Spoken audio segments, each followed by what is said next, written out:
اس programme میں تقریباً 20 لوگ میرے سامنے اسلام لا چکے ہیں. مجھے نہیں پتا تھا کہ غیر مسلم بھی آئے ہوئے ہیں پروگرام میں, مجھے نہیں معلوم تھا, اور میری نیت بھی نہیں تھی کسی کو دعوت دینا. میری نیت تھی بس قرآن کی خوبصورتی سمجھانا. That's all. That's the only purpose. لیکن جب وہ لوگ آئے مجھے آگے کہتے ہیں میں عربک اسٹوڈنٹ ہوں, میں یونیورسٹی آف کولوراڈو میں عربی پڑھ رہا ہوں, 2 سال سے پڑھ رہا ہوں, میں نان مسلم ہوں, میں کرسچن ہوں, میں عربی اس لیے پڑھ رہا تھا کہ میں قرآن کی غلطیاں نکالوں, لیکن آپ کے پروگرام کے بعد میں شہادت دینے کو تیار ہوں. سبحان اللہ والحمد للہ لا الہ الا اللہ اللہ اکبر سبحان اللہ. بالکل منقطع نہیں ہوا, مسلسل رہا ہے. لانگ اسٹوری شارٹ, میں جب ہائی اسکول میں تھا یہاں پر, تو کیونکہ ہماری دینی تعلیم جو آفیشیل پاکستان کی دینی تعلیم ہوتی ہے اس میں دینیات تو ہیں لیکن دینیات پہ کوئی خاص زور نہیں دیا جاتا. یعنی آپ کچھ صورتیں آپ پڑھتے ہیں, کچھ صورتوں کی تشریح پڑھتے ہیں, وہ 30 میں سے 12 کی ہوتی ہیں چھوٹی صورتیں, وہ کچھ یاد کرتے ہیں, ان کی تشریح پڑھتے ہیں, سیرت میں سے کچھ واقعات پڑھتے ہیں, اس کے علاوہ کچھ زیادہ بحث نہیں ہوتی دین کے اوپر. اور اگر آپ کا کوئی دین کا کانسیپٹ بھی ہے قرآن کے بارے میں جو آپ کی معلومات ہیں وہ صرف تقریباً اسی تعلیم سے ہیں, یا 1-2 چیزیں جو آپ نے کبھی خطبے میں کہیں سن لی ہوں وہ آپ کو پتہ ہے, اس کے زیادہ اس سے مزید عام مسلمان کو قرآن کے بارے میں کوئی زیادہ علم نہیں ہے. مجھے بھی نہیں تھا, میری فیملی کو بھی نہیں تھا. تو جب یہاں پر آئے تو میں ہائی اسکول میں تھا, اور تقریباً یہی کہہ لیں کہ پہلے 2 سال کے اندر میرا دین سے بالکل واسطہ ختم ہو گیا. یہاں تک کہ جمعے کی نماز بھی میں نہیں پڑھتا تھا. ایک وجہ تو یہ تھی کہ اسکول فرائیڈے کو یہاں پہ ہوتا ہے, آف نہیں ہوتا. دوسرا یہ تھا کہ دل بھی نہیں چاہتا تھا جانے کو, کیا فائدہ جانے کا, سارے میرے دوست نان مسلمس تھے. تو میرا تمام ماحول جو ہے وہ دین سے بالکل کٹ ہو چکا تھا ایک طرح سے, اور میں بالکل امرس ہو گیا تھا.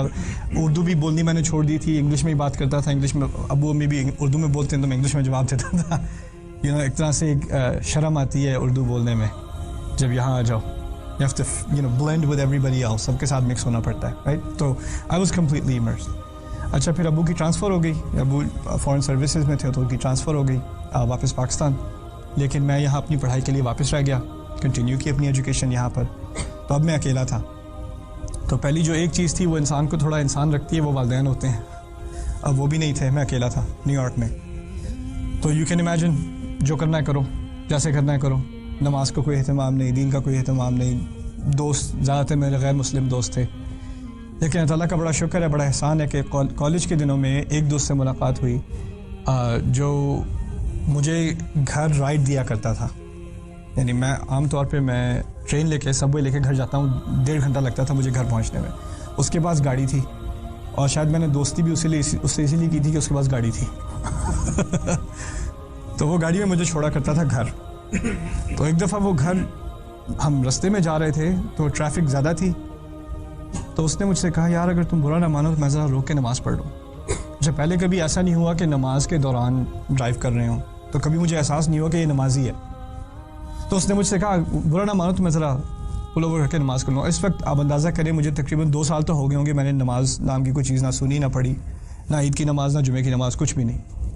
میں نے کہا پڑھ لو, جو کرنا ہے وہ کرو, تم کرو. تو وہ کسی مسجد میں گھما کے گیا کوئنس کے اندر, گاڑی باہر پارک کی, اندر چلا گیا. اب مجھے برا لگا کہ یار میں باہر بیٹھا ہوں, اندر جا کے نماز پڑھ رہا ہے, میں بھی اندر چلا گیا. اب مجھے یہ بھی نہیں یاد کہ وضو کیسے کرتے ہیں, تو میں نے وضو کے بغیر نماز پڑھی, ایسے ہی اس کے ساتھ ہی کھڑے ہو کے اس کو فالو کر کے نماز پڑھی. واپس آئے تو ایک دل میں احساس ہوا کہ یار یہ کیوں چھوڑ دی میں نے نماز. پھر میں نے نماز سیکھنی شروع کی دوبارہ چھوٹی صورتیں یاد کی, وہ بھی یاد نہیں تھی, دوبارہ یاد کی. پھر دوبارہ نماز پڑھنی شروع کی, اور پھر ایک دفعہ جب نماز کا چسکا پڑا تو 5 وقت کی نماز پڑھنی ہے. پہلے تو یہ ہوا کہ یعنی دن کے آخر میں 5 نمازیں اکٹھی کر لو. پھر تھوڑا بہت سیکھا تو پتہ چلا کہ نماز کو اپنے وقت پہ پڑھنا پڑتا ہے. اللہ تعالیٰ نے قرآن میں فرمایا ہے ان الصلاۃ کانت علی المؤمنین کتابا موقوتا. نماز مومن پر ایک ایسی چیز ہے, جو ایسا قانون ہے جو وقت پر ہے, موقوت, اس کے خاص اوقات ہیں. تو ٹھیک ہے, اب وقت پہ نماز پڑھنی شروع کی. اب وقت پہ کبھی کالج کلاس چل رہی ہے تو بیچ میں سے چھوڑ کے ہال وے میں کبھی کلاس ہو رہی ہے, کبھی کہیں سب وے میں ہے تو سب وے اسٹیشن پہ سائڈ پہ ہو کے نماز ہو رہی ہے. تو نماز جب تھوڑی پڑھنی شروع کی تو احساس ہوا کہ کچھ پتہ نہیں پڑھ کیا رہا ہوں, مجھے سمجھ نہیں آتی پڑھ کیا رہا ہوں. تو کسی نے تحفے میں مجھے انگلش ٹرانسلیشن دی قرآن کی, یوسف علی کی ٹرانسلیشن, مجھے ابھی تک یاد ہے رحمہ اللہ, ان کی ٹرانسلیشن تھی اردو کی اور انگلش کی. اور ان کی انگلش اگر آپ نے پڑھی ہو تو اٹس فیلز لائک شیکسپیئر, بہت مشکل انگریزی ہے. تو وہ میں سب میں پڑھنے کی کوشش کرتا تھا لیکن سمجھ نہیں آتی تھی کیا کہہ رہے ہیں. پھر میں نے اردو ترجمہ پڑھنے کی کوشش کی, اردو میں اور کنفیوز ہوا کیونکہ اردو میں جب ترجمہ کرتے ہیں تو وہ لفظاً ترجمہ کرتے ہیں نا، تو وہ یہ نہیں کہتے میں شروع کرتا ہوں، کہتے ہیں کرتا ہوں شروع. اس طرح الٹی ترتیب میں لکھتے ہیں ترجمہ.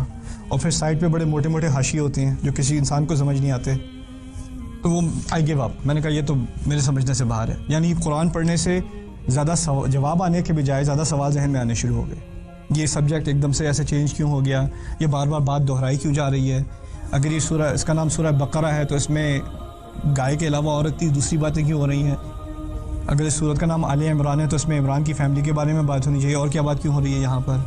اور یہ کیا چیز ہے، یہ چکر ہے. کچھ مدنی ہے، کچھ مکی صورت ہے. اگر اچھا مکی پہلے تھیں مدنی بعد میں تھیں، تو شروع میں ہی ساری مکی کیوں نہ کر دیں، آخر میں ساری مدنی کیوں نہ کر دیں. یہ سوال میرے ذہن میں آنے شروع ہو گئے. اچھا میں اب سوال پوچھوں بھی تو کس سے پوچھوں، کوئی پوچھنے والا جواب دینے والا نہیں. اچھا اب آگے تھوڑی اور کہانی چلی. ایک موقع ملا مجھے، ڈاکٹر عبدالسمیع آئے ہوئے تھے پاکستان سے. وہ میرا خیال ہے فیصل آباد میں ہوتے ہیں. اب روز رات کو 20 تراویح، اور ہر 4 رکعت کے بعد جو 4 رکعت میں پڑھا گیا اس کا ترجمہ اور تفسیر، اور ہلکی سی تفسیر، یعنی ترجمہ ہی کہہ لیں، لیکن مسلسل ترجمہ. کوئی مشکل بات ہو تو اس کو تھوڑا سا ایکسپلین کر دیا، لیکن چلتے رہے روانی کے ساتھ. تو روزانہ ایک سپارے کا ترجمہ اور تفسیر، یعنی رات کو 1-2 بجے تک ان کا پروگرام چلتا تھا. تو میں ایک دفعہ گیا، میں نے سنا، میں نے پہلی دفعہ سمجھا کہ مجھے قرآن واقعی سمجھ میں آنا شروع ہو گیا ہے. تو میں روزانہ گیا. میں 30 دن مسلسل اس پروگرام میں گیا، دورہ ترجمہ قرآن میں. اور اس پروگرام کے آخر میں میں نے ان سے جا کے کہا کہ آپ جو کام کرتے ہیں میں نے یہ کام کرنا ہے. I was so inspired. پہلی دفعہ مجھے احساس ہوا کہ میں پوری زندگی مسلمان رہا ہوں، لیکن مجھے یہ پتہ نہیں تھا کہ قرآن ہے کیا چیز. پہلی دفعہ مجھے یہ احساس ہوا کہ قرآن میں کوئی ایسی بات ہے جو مجھ سے کی جا رہی ہے. تو میں نے ان سے کہا کہ میں جو آپ کام کرتے ہیں میں کرنا چاہ رہا ہوں. تو انہوں نے مجھ سے کہا ہاں بہت آسان ہے، عربی سیکھ لو. پھر میں نے کہا عربی کہاں سیکھوں؟ تو کہتے ہیں میری کلاس 2 دن میں شروع ہو رہی ہے، آ جانا. ان کا 3 ہفتے کا کورس تھا، 3 گھنٹے کا روزانہ کا. میری روٹین یہ تھی، میں صبح جاب پہ جاتا تھا، پھر وہاں سے کالج جاتا تھا، پھر وہاں سے یہاں مسجد آتا تھا 3 گھنٹے کی کلاس کرنے، پھر دوبارہ اگلے دن صبح 5 بجے دوبارہ روٹین شروع. 20 گھنٹے میرے تقریباً دن ہوتے تھے. ان کے ساتھ عربی پڑھی 3 ہفتے. 3 ہفتے کو بڑی بات نہیں ہے. 3 ہفتے کا کورس ختم کرنے کے بعد انہوں نے نوٹس کیا کہ میری کو خاص دلچسپی تھی عربی میں، اور اللہ تعالیٰ نے بھی ذہن کھول دیا عربی کی طرف. ویسے باقی کلاسوں میں بڑی چین سے سوتا ہوں، عربی کلاس میں مجھے نیند نہیں آئی ہے. تو انہوں نے کہا کہ تم ایسا کرو، تم میرے ساتھ دوبارہ پڑھ لو یہی کورس. تو انہوں نے مجھے 1-on-1 3 مزید ہفتے جسٹ پرسنلی مجھے اور پڑھایا 3 ہفتے. اور پھر اس کے بعد ان کی فلائٹ واپس پاکستان جا رہی تھی. تو انہوں نے کہا اچھا اب تمہیں مجھے پیمنٹ کرنی ہے. جاتے دن آخری دن مجھے کہتے ہیں، ڈاکٹر صاحب کہتے ہیں مجھے پیمنٹ کرنی ہے. تو میں نے کہا آپ جو کہیں. پیسے تو میرے پاس تھے نہیں، خیر پیمنٹ کیا کروں گا میں. شاید میں فش سینڈوچ لے کے آیا تھا، میں ان کو دے دیتا. تو کہتے ہیں اب تمہیں پڑھانا ہے، جو میں نے تمہیں پڑھایا وہ تمہیں پڑھانا ہے. کہ ڈاکٹر صاحب میں نے 6 ہفتے پڑھا ہے، میں کیا پڑھاؤں گا، مجھے کیا پتہ ہے. نہیں جس کو پڑھا سکتے ہو پڑھاؤ، بس پڑھاؤ. اوکے آپ کہتے ہیں تو پڑھا دیتا ہوں. پھر میں نے اپنے کالج میں عربی پڑھانی شروع کی. دوستوں کو عربی جو سنے نہ سنے اسے میں نے عربی پڑھانی شروع کر دی. گھر میں عربی پڑھانی شروع کر دی. شادی ہوئی تو وائف کو عربی پڑھانی شروع کر دی. کسی کو نہیں چھوڑا، بس عربی پڑھانی شروع کر دی. ایک طرف سے اور جتنی عربی پڑھوں پھر مجھے احساس ہوا کہ ٹھیک ہے مجھے کچھ فنڈامنٹلز، کوئی بیسک عربی تو آ گئی ہے ڈاکٹر صاحب کی وجہ سے، لیکن مجھے اپنی تعلیم بھی آگے کرنی ہے. میرے پاس اتنا علم نہیں ہے کہ میں پوری طرح قرآن کو سمجھ سکوں. ٹھیک ہے اب کچھ قرآن سمجھ آنا شروع ہو گیا ہے.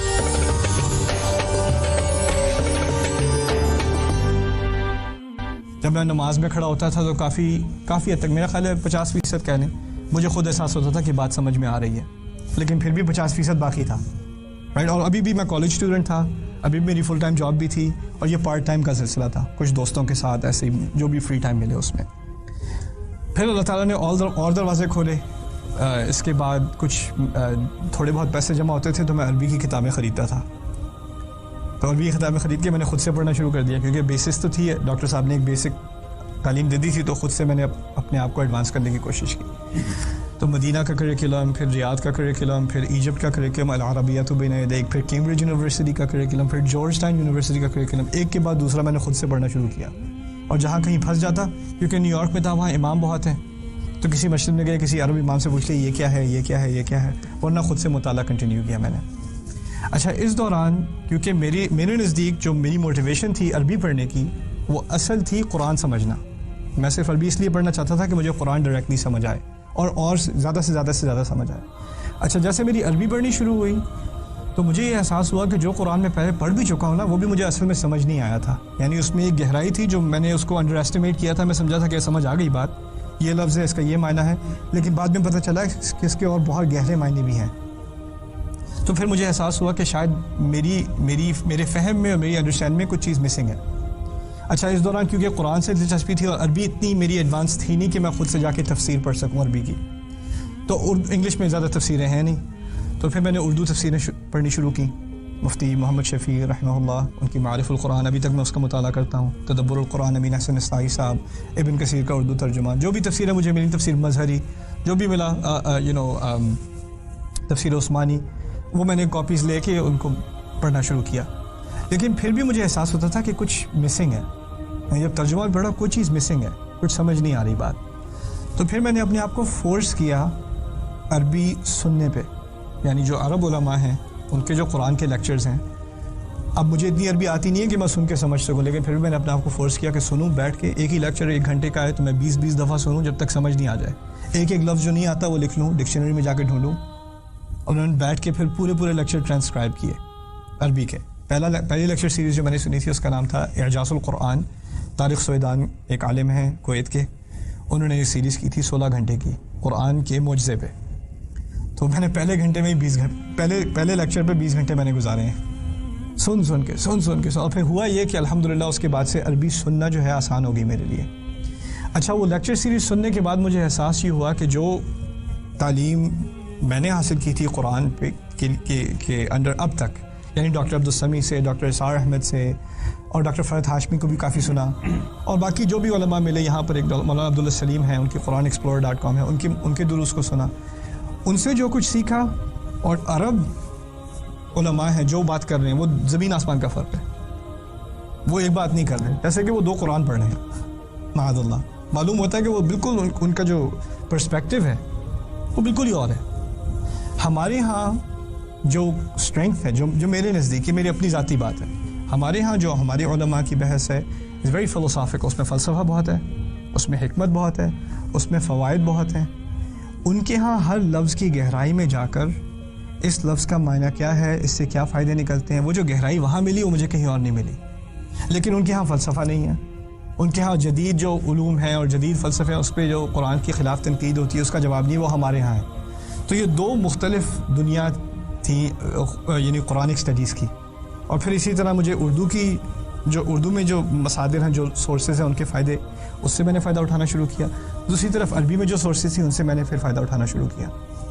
اچھا عربی میں جب میں نے یہ سیریز پڑھی, پہلی دفعہ اسٹڈی کی جو مولانا طارق سویدان کی سیریز تھی, اس کے بعد مجھے یہ احساس ہوا کہ قرآن میں جو خوبصورتی ہے, اصل خوبصورتی, وہ اس کی عربی میں ہے. اور اس کے ترجمے میں آپ اس کا میسج تو سمجھ سکتے ہیں, یعنی اوور آل جو بات کی جا رہی ہے وہ عربی میں آپ سمجھ سکتے ہیں, لیکن قرآن کی خوبصورتی صرف عربی میں ہی سمجھ آئے گی. What makes the Quran beautiful. اور یہ 2 مختلف چیزیں ہیں, قرآن کے میسج کو سمجھنا اور قرآن کی خوبصورتی کو اپریشیٹ کرنا, یہ 2 مختلف چیزیں. کوئی آرکیٹیکٹ آپ کو انجینئرنگ بتا سکتا ہے کہ یہ بلڈنگ کس فاؤنڈیشن پہ بنی ہے, اس کے کالم کہاں پر ہیں, کتنے فلور اوپر جا سکتی ہے, اس کا اسٹرکچر کتنا پرانا ہے, یہ چیزیں وہ بتا سکتا ہے. لیکن بلڈنگ کی خوبصورتی ایک اور معاملہ ہے, بلڈنگ کا انٹیریئر ڈیزائن ایک اور معاملہ ہے. وہ آرکیٹیکٹ کا مسئلہ نہیں ہے, وہ ڈیزائنر کا مسئلہ ہے. یہ دو الگ الگ باتیں. میرے نزدیک اب تک سارا میرا فوکس تھا قرآن کے پیغام پر, قرآن کے میسج پر, قرآن کو سمجھنے پر. لیکن مجھے کبھی اس بات کا احساس بھی نہیں ہوا کہ قرآن ایک خوبصورت چیز ہے. قرآن کا کلام بہت خوبصورت ہے اور اس سے انسان بہت امپریس ہوتا ہے سنتے کے ساتھ ہی. یہ چیزیں جیسے میری عربی ایڈوانس ہوئی, مجھے یہ باتیں سامنے آنی شروع ہوئیں. تو میں نے اپنے ایک ٹیچر سے کہا, عرب تھے, لما لا نعلم هذه البلاغة في اللغات الأخرى, یہ چیزیں ہم دوسری زبانوں میں کیوں نہیں سکھاتے. یہ میں نے کبھی اردو میں نہیں سنی یہ بات, نہ کبھی انگلش میں سنی, صرف عربی میں یہ بات سیکھی. تو یہ ہم کسی اور زبان میں کیوں, انہوں نے مجھے صاف صاف کہہ دیا, هذا لا يمكن في اللغات الأخرى, هذا لمن يفهم العربية والعربية فقط. یہ ممکن نہیں ہے کسی اور زبان میں, یہ صرف عربی میں ہی ہو سکتا ہے, یہ آپ کسی اور زبان میں کر نہیں سکتے. قرآن کی جو بلاغت ہے, اس کی جو خوبصورتی ہے, وہ صرف عربی میں ہی ایکسپلین کی جا سکتی ہے, اور کسی زبان میں ایکسپلین کرنا اس کو ممکن نہیں ہے. میرے دل میں ان کے لیے بہت احترام ہے, لیکن میرے دل میں ان سے اس بات میں اختلاف تھا. میرے نزدیک یہ بات کسی اور زبان میں ایکسپلین کسی حد تک کی جا سکتی ہے. تو اس تھیوری کو سامنے رکھتے ہوئے میں نے ایک پروگرام تیار کیا, اس کا نام تھا ڈیوائن اسپیچ. انگلش میں نے تیار کیا تھا وہ پروگرام ڈیوائن اسپیچ. ان میں یہ تمام عربی سورسز جن میں یہ باتیں کی جا رہی ہیں قرآن کی خوبصورتی کے بارے میں, ان کو میں نے جمع کر کے اس کے کچھ نوٹس بنا کے میں نے ایک ویکینڈ کا سیمینار تیار کیا. یہ تقریباً 5-6 سال پہلے کی بات ہے. یہ پروگرام میں نے امریکہ میں تقریباً میرے خیال ہے 100 سے زیادہ مرتبہ پڑھایا ہے, آل اوور, یہاں بھی, کینیڈا میں بھی, انگلینڈ میں بھی, ابھی ملیشیا میں پڑھا کے آ رہا ہوں. اور جہاں تک میرا علم ہے, میرے علم کے علاوہ اور ہے, جہاں تک میرا علم ہے اس پروگرام میں تقریباً 20 لوگ میرے سامنے اسلام لا چکے ہیں. مجھے نہیں پتا تھا کہ غیر مسلم بھی آئے ہوئے ہیں پروگرام میں, مجھے نہیں معلوم تھا, اور میری نیت بھی نہیں تھی کسی کو دعوت دینا. میری نیت تھی بس قرآن کی خوبصورتی سمجھانا. That's all, that's the only purpose. لیکن جب وہ لوگ آئے مجھے آگے کہتے ہیں, میں عربک اسٹوڈنٹ ہوں, میں یونیورسٹی آف کولوراڈو میں عربی پڑھ رہا ہوں, 2 سال سے پڑھ رہا ہوں, میں نان مسلم ہوں, میں کرسچن ہوں, میں عربی اس لیے پڑھ رہا تھا کہ میں قرآن کی غلطیاں نکالوں, لیکن آپ کے پروگرام کے بعد میں شہادت دینے کو تیار ہوں. سبحان اللہ. تو میں نے کہا دس از امپورٹنٹ. یعنی ہم ٹھیک ہے, قرآن کا پیغام اپنی جگہ ضروری ہے, لیکن جب انسان قرآن کی خوبصورتی کو سمجھے گا نا تو اس کے ایمان پر ایک اثر پڑتا ہے, اس کا قرآن سے تعلق بدل جاتا ہے. تو میرا قرآن سے تعلق بدل گیا. اس وجہ سے میرا اور قرآن کے درمیان جو تعلق ہے وہ اٹس کانسٹنٹلی ڈیولپنگ. ابھی تک میں پڑھ رہا ہوں, سمجھ رہا ہوں, سمجھنے کی کوشش کر رہا ہوں, اور جو کچھ سمجھ میں آتا ہے پڑھانے کی کوشش کر رہا ہوں. ویڈیو کے نیچے سبسکرائب کے بٹن پہ کلک کریں, بیل کے آئیکن پہ کلک کیجئے تاکہ ہر نئی ویڈیو کی نوٹیفیکیشن آپ کو مل جائے.